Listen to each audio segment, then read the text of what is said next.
करेंगे बड़ी खबर का लखनऊ से। विधानसभा के बजट सत्र का आज छठवां दिन है और आज मुख्यमंत्री योगी आदित्यनाथ राज्यपाल के अभिभाषण पर धन्यवाद प्रस्ताव देंगे। आज भी कई मुद्दों को लेकर विपक्ष हंगामा सदन में कर सकता है। हालांकि अगर बीते कल की बात की जाए तब भी सरकार और विपक्ष के नेताओं में काफी तीखी नोकझोंक देखने को मिली थी। बिजली विभाग में भ्रष्टाचार को लेकर सत्र में विपक्ष ने तमाम सवाल उठाए। साथ ही मंत्री राकेश सचान को 72 प्लॉट आवंटित होने का मामला भी सदन में विपक्ष की तरफ से उठाया गया, जिसके बाद में आज मुख्यमंत्री योगी आदित्यनाथ राज्यपाल के अभिभाषण पर धन्यवाद प्रस्ताव देंगे।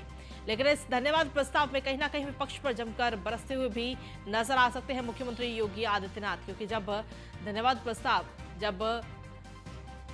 अखिलेश यादव ने सदन को संबोधित किया था तो इस दौरान काफी तंज वित्त मंत्री और नेता सदन यानी कि मुख्यमंत्री योगी आदित्यनाथ पर उन्होंने कसे थे, जिसके बाद में आज मुख्यमंत्री योगी आदित्यनाथ उन तमाम तंज पर पलटवार करते हुए कहीं ना कहीं नजर आ सकते हैं। उनके सवाल का जवाब देते हुए भी मुख्यमंत्री आज नजर आ सकते हैं। हालांकि विपक्ष इसके लिए पहले से ही पूरी तैयारी के साथ आज विपक्ष मौजूद है सदन में। देखा जाए तो विपक्ष लगातार मुद्दे उठा रहा है। मंत्री राकेश सचान को 72 प्लॉट आवंटित होने का मामला भी उठाया गया। एसके वाजपेयी हमारे संवाददाता जुड़ गए हैं फोनलाइन पर। एसके, क्या कुछ अपडेट है आपके पास? बिल्कुल, अगर हम कहें कि विधानसभा की कार्रवाई अब से थोड़ी देर बाद शुरू होने जा रही है, जिसको लेकर उत्तर प्रदेश सरकार के मंत्री, उत्तर प्रदेश सरकार के जो डिप्टी सीएम है, साथ ही साथ विधायकों का पहुंचना लगातार विधानसभा जारी है।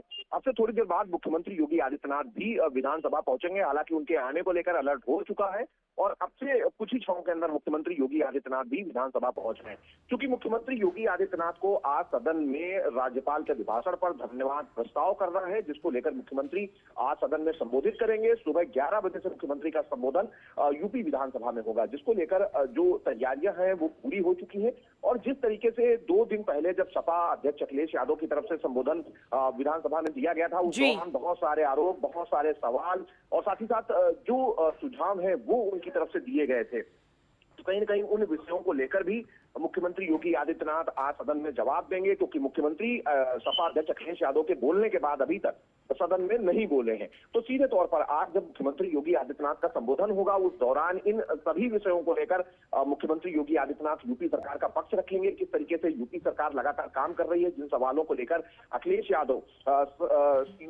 यूपी सरकार को घेरने की कोशिश कर रहे थे, कहीं न कहीं उनके जवाब भी आज मुख्यमंत्री की तरफ से दिए जाएंगे। साथ ही साथ मुख्यमंत्री राज्यपाल के अभिभाषण को लेकर धन्यवाद प्रस्ताव भी करेंगे, क्योंकि उत्तर प्रदेश सरकार की तरफ से अगर हम कहें कि एक बड़ा सत्र इस बार बुलाया गया है, जो लगातार अभी चल रहा है और कोशिश होगी कि इस बार ज्यादा समय तक सत्र चलाकर ज्यादा से ज्यादा जो जनप्रतिनिधि हैं उनको समय दिया जाए और उनकी चीजें सुनी जाए। यही वजह है कि लगातार जो सत्र की कार्रवाई है वो देर रात तक भी जारी रह रही है और कोशिश की जा रही है कि सभी जो सदस्य हैं उनका कोई सवाल है, उनके कोई सुझाव है तो वो सदन में समय देकर उनके भी लिए जाए। हालांकि आज मुख्यमंत्री का संबोधन है और अब से थोड़ी देर बाद मुख्यमंत्री जब पहुंचेंगे यूपी विधानसभा, उसके बाद आगे सदन को संबोधित करेंगे। जी एसके, अगर देखा जाए तो अखिलेश यादव का जो संबोधन था उसमें वो खेलों की बात करते हुए नजर आए थे। क्रिकेट की बात उन्होंने की और साथ ही फुटबॉल की बात उन्होंने की। तो ऐसे में जब हमलावर हुए और तंज कसा मुख्यमंत्री पर, तो उसका जवाब भी कहीं ना कहीं आज मुख्यमंत्री की तरफ से दिया जाएगा पक्ष के नेता को। बिल्कुल निश्चित तौर पर, क्योंकि अखिलेश यादव के संबोधन के बाद डिप्टी सीएम ब्रजेश पाठक का संबोधन हुआ था, जिसमें उन्होंने जो चीजें अखिलेश यादव ने अपने संबोधन में उठाई थी उनके जवाब देने की कोशिश की गई थी। क्योंकि आज मुख्यमंत्री नेता सदन है और वो खुद आज अपना संबोधन देने वाले हैं, राज्यपाल के अभिभाषण पर धन्यवाद ज्ञापित करने वाले हैं। तो कहीं न कहीं आज उन विषयों को लेकर भी मुख्यमंत्री अपनी बात रखेंगे कि किस तरीके से उत्तर प्रदेश सरकार ने इस बजट को लेकर काम किया है, किन किन क्षेत्रों में ये बजट सीधे तौर पर फायदा पहुंचाएगा, जिन आरोपों को लेकर अखिलेश यादव सरकार को घेरने की कोशिश कर रहे थे उनकी वास्तविक विषय क्या है। इन सभी चीजों पर मुख्यमंत्री भी आज अपनी बात रखने वाले हैं। एसके, जब से बजट सत्र शुरू हुआ है तब से विपक्ष लगातार हमलावर है, लगातार हंगामा कर रहा है, मुद्दों को उठा रहा है। आपसे जानना चाहेंगे आखिर ऐसे कौन कौन से अहम मुद्दे हैं जो इस बार विपक्ष सदन में रख रहा है? बिल्कुल, अगर हम बात करें तो लगातार सरकार की तरफ से स्पष्ट किया जा रहा है कि 1,92,000 करोड़ तक का जो गन्ना किसानों को भुगतान किया गया है वो सरकार ने कर दिया है। जिस मुद्दे को लेकर लगातार सरकार को विपक्ष घेरने की कोशिश कर रहा है, जिसमें खासतौर पर समाजवादी पार्टी और आरएलडी शामिल है, जो लगातार ये आरोप लगा रही है कि गन्ना किसानों का बड़े पैमाने पर गन्ना भुगतान बकाया है, साथ ही साथ जो रेट बढ़ना चाहिए था गन्ने का वो नहीं बढ़ा है। तो ये एक महत्वपूर्ण विषय है। दूसरा, कानपुर देहात की जो घटना है उसको लेकर भी विपक्ष लगातार सवाल उठा रहा है कि बड़े अधिकारियों पर कार्रवाई नहीं हुई। ये दूसरा विषय है। तीसरा, अगर हम बात करें तो क्योंकि कल एक घटना प्रयागराज में भी हुई है, उसको लेकर भी आज सदन की कार्रवाई के दौरान हंगामा कर सकता है विपक्ष। साथ ही साथ जिस तरीके से बेरोजगारों को रोजगार देने की बात थी, उसको लेकर भी लगातार विपक्ष सदन में सवाल उठा रहा है। तो आज इन सभी विषयों को लेकर सदन में हंगामा हो सकता है। हालांकि सरकार ने भी पूरी तैयारी की है और कोशिश की है कि ये सारी चीजें विषयवार सदन में रखी जाएं। सरकार किस तरीके से पूरे मामले को लेकर कार्रवाई कर रही है, कैसे चीजें आगे बढ़ाई जा रही है, उसकी जानकारी सदन में दी जाए। हालांकि अभी थोड़ा वक्त जरूर है। जब सदन की कार्रवाई शुरू होगी तो कहीं ना कहीं ये सारी चीजें निकलकर आप सामने आएंगी कि आखिर विपक्ष किन किन सवालों को उठाता है, उसके बाद सत्ता पक्ष की तरफ से कैसे इन सारी चीजों के जवाब दिए जाते हैं। जी, इसके अगर देखा जाए तो जो योगी सरकार का पिछला कार्यकाल था 2017 से लेकर 2022 तक, उस दौरान विपक्ष इतना मजबूती के साथ अपने मुद्दों को उठाता हुआ नजर नहीं आता था। लेकिन 2022 के विधानसभा चुनावों के बाद में अखिलेश यादव पूरी तरह से विपक्ष के भूमिका निभाते हुए नजर आते हैं, मुद्दों को उठाते हैं सदन में। बिल्कुल। 2017 से 22 की हम अगर बात करें तो अखिलेश यादव उस दौरान आजमगढ़ से सांसद हुआ करते थे और समाजवादी पार्टी के तरफ से नेता प्रतिपक्ष का पद राम गोविंद चौधरी को दिया गया था। लेकिन 2022 के चुनाव में अगर हम 2017 का चुनाव देखेंगे तो उस दौरान समाजवादी पार्टी के केवल 49 विधायक उत्तर प्रदेश विधानसभा में थे। लेकिन अगर हम 2022 की बात करें तो अखिलेश यादव से गठबंधन के साथ 125 विधायकों के साथ नेता प्रतिपक्ष बने हैं और सीधे तौर पर उन्होंने लोकसभा की सदस्यता से इस्तीफा दिया था, विधानसभा के नेता प्रतिपक्ष का पद ग्रहण किया था और एक कोशिश थी उनकी कि उत्तर प्रदेश में रहकर उत्तर प्रदेश के मुद्दों को सदन में उठाया जाए और कहीं न कहीं अपनी पार्टी की जो नीतियां हैं, जो चीजें हैं वो सदन में रखी जाए। यही एक वजह है क्योंकि समाजवादी पार्टी उत्तर प्रदेश में भारतीय जनता पार्टी के पास दूसरी सबसे बड़ी पार्टी है। तो ऐसी स्थिति में कहीं न कहीं अखिलेश यादव लगातार कोशिश कर रहे हैं कि एक माहौल तैयार किया जाए और इस माहौल के जरिए कहीं न कहीं आने वाले जो चुनाव है उसको लेकर पार्टी की प्रमुखता से चीजें आगे रखी जाए ताकि बेहतर प्रदर्शन आने वाले चुनाव में किया जा सके। ठीक है, चलिए शुक्रिया तमाम जानकारी देने के लिए इसके।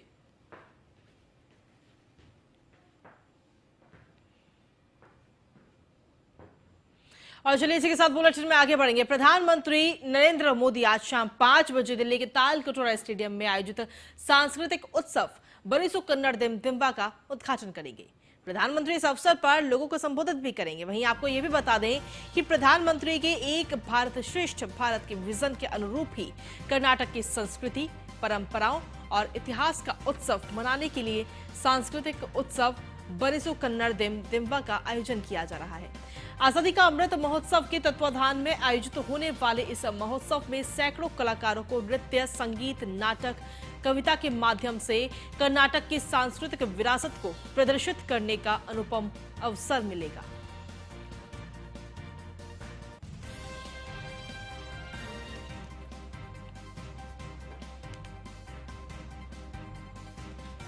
तो एक भारत श्रेष्ठ भारत के विजन पर कार्यक्रम को आज संबोधित करेंगे प्रधानमंत्री नरेंद्र मोदी। दिल्ली के ताल कटोरा स्टेडियम में कार्यक्रम का ये भव्य आयोजन आज रखा गया है।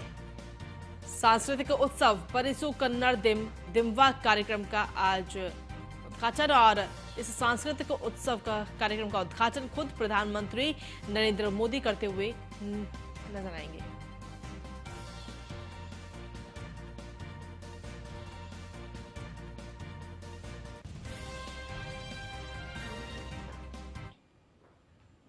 और प्रधानमंत्री नरेंद्र मोदी इसी बीच क्या कुछ कह रहे हैं वो सुनते हैं। रीस्किलिंग पर ज्यादा ऊर्जा और संसाधन नहीं खर्च करने पड़ेंगे। इस बजट में पीएम विश्वकर्मा कौशल सम्मान योजना का भी ऐलान किया गया है।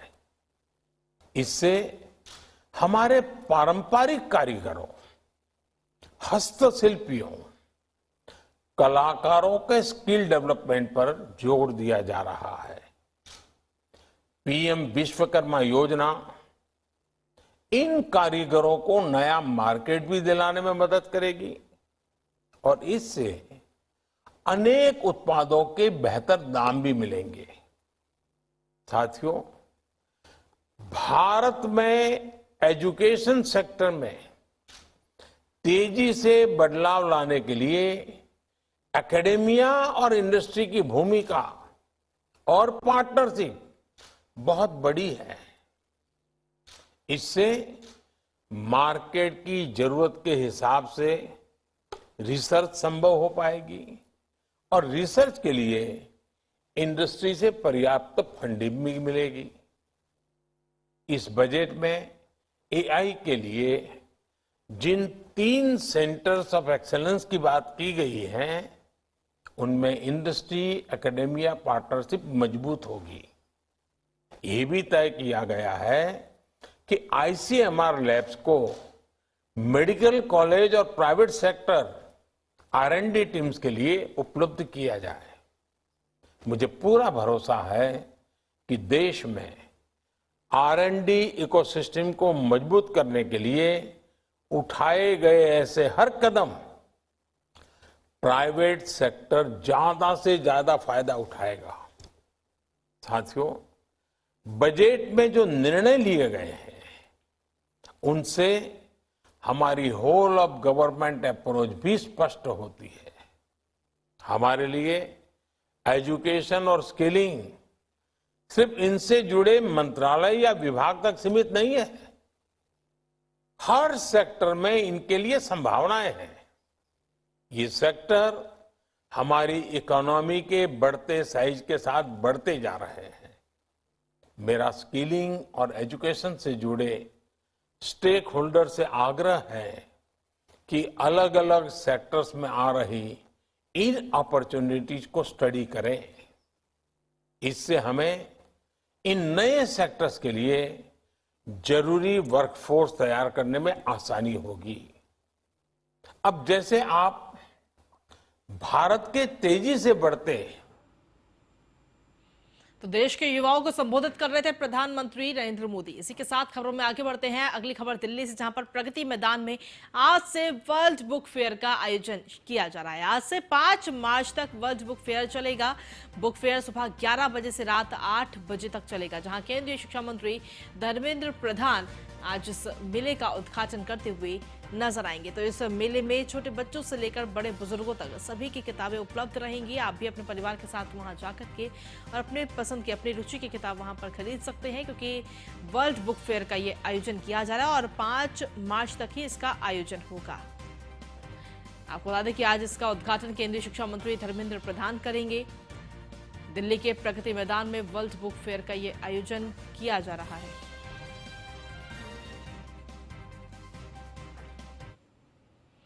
अगली खबर गाजियाबाद से, जहां पर मसूरी थाना क्षेत्र में गौ हत्या का ये मामला सामने आया और 5 गायों के शव मिलने की सूचना मिली है।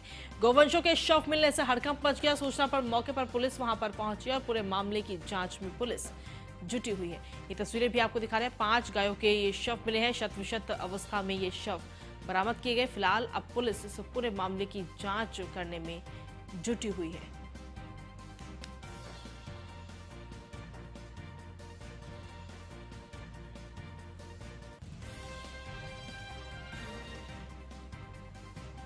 तो बड़ी खबर आप तक पहुंचा रहे गाजियाबाद से। 5 गायों के शव मिलने की सूचना इस वक्त मिली, जिसके बाद पुलिस वहां पर मौके पर पहुंची और शत-विशत अवस्था में 5 गायों के ये शव बरामद किए गए हैं।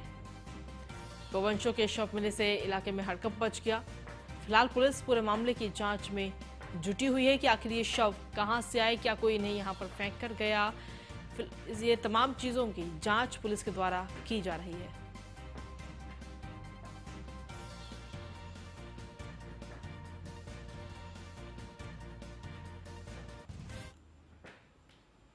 वहीं दिल्ली के आईटीओ में लोक निर्माण विभाग द्वारा चलाए जा रहे अतिक्रमण विरोधी अभियान में एक मस्जिद और एक मंदिर तोड़ा जा रहा है, जिसको लेकर हमारे संवाददाता ने वहां का जायजा लिया।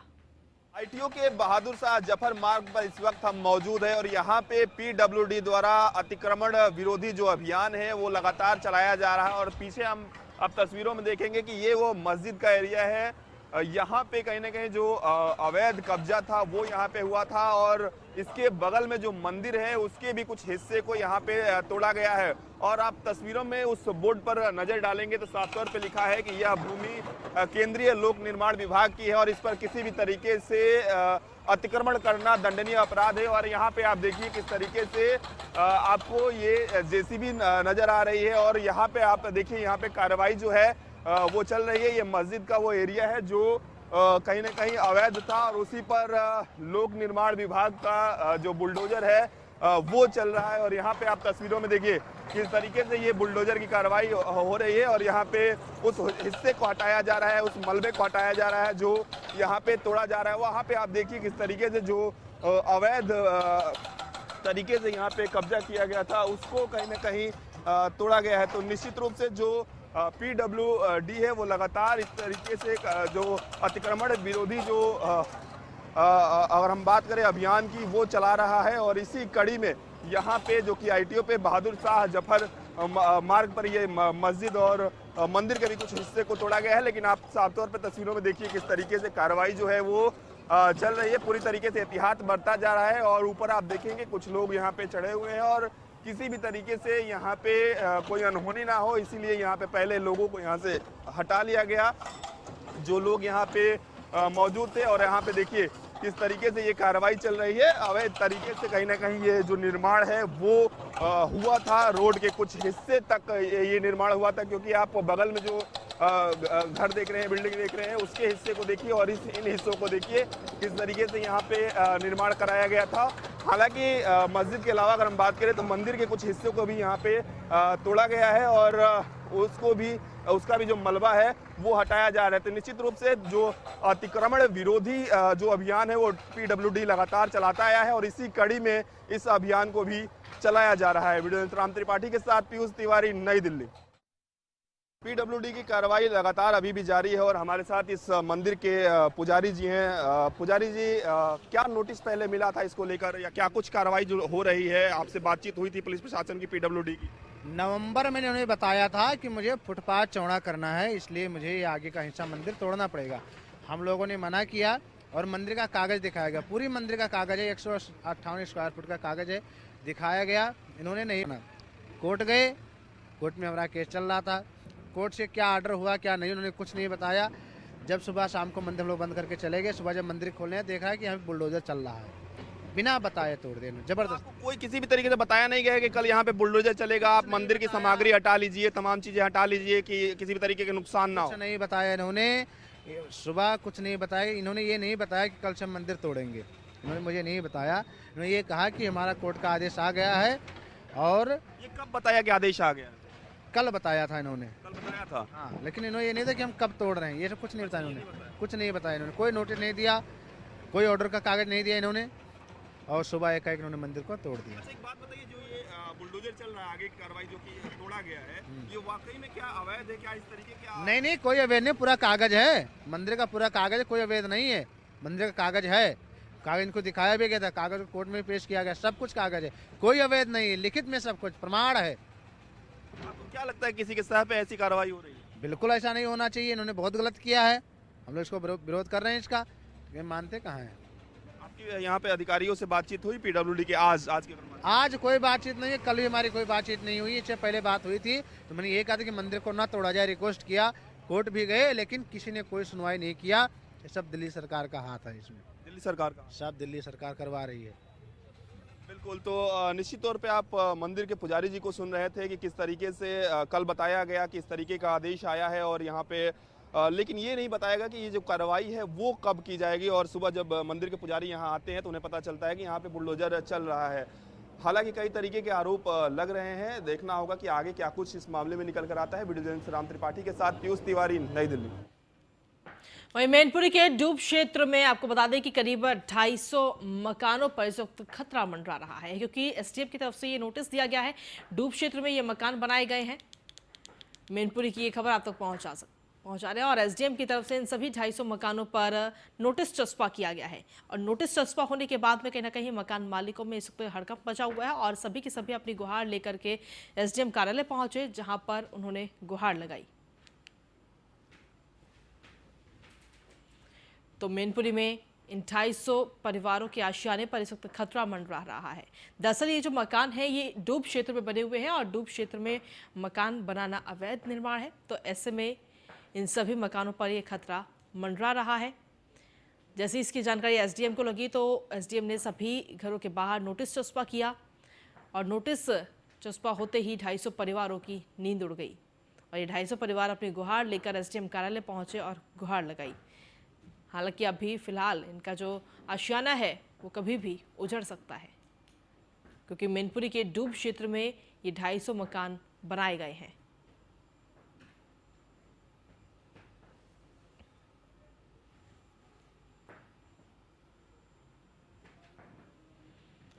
तो 250 परिवारों की नींद इस वक्त तो उड़ी हुई है। मैनपुरी की खबर आप तक पहुंचा रहे हैं, जहां पर इन 250 परिवारों का जो आशियाना है वो कभी भी उजड़ सकता है।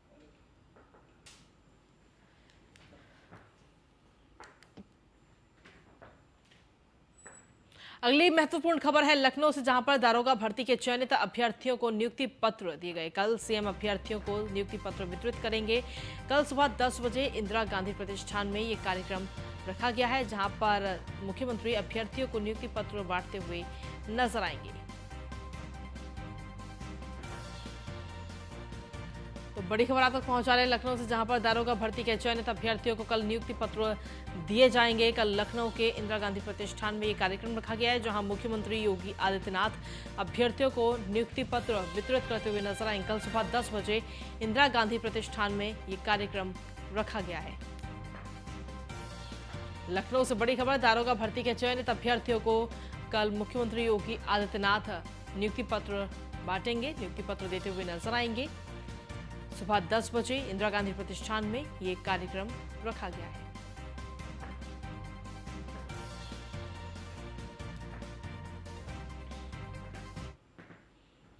अगली खबर है मेरठ से, जहां पर एंटी करप्शन टीम की छापेमारी हुई है। विद्युत विभाग के जेई को रंगे हाथों गिरफ्तार किया गया है। जेई तोयज त्रिपाठी को एंटी करप्शन टीम ने गिरफ्तार किया है। किसान से 16,000 की रिश्वत लेते हुए रंगे हाथों पकड़ा गया है। मवाना थाना इलाके के सठला बिजली घर का ये पूरा मामला इस वक्त सामने आया है, जहां पर जेई जो है किसान परिवार से रिश्वत ले रहा था और रिश्वत लेते हुए ही रंगे हाथों उसे गिरफ्तार किया गया है। किसान से 16,000 रुपए की रिश्वत लेते हुए उसे पकड़ा गया है।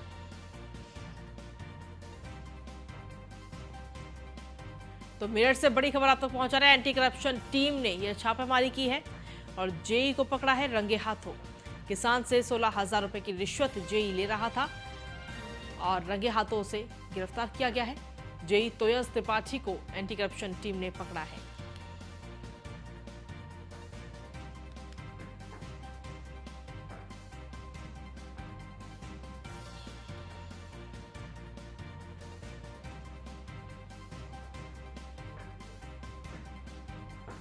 और इसी के साथ फिलहाल 10 के एजेंडे में इतना ही। बाकी देश दुनिया की तमाम खबरों के लिए बने रहिए न्यूज़ 1 इंडिया के साथ।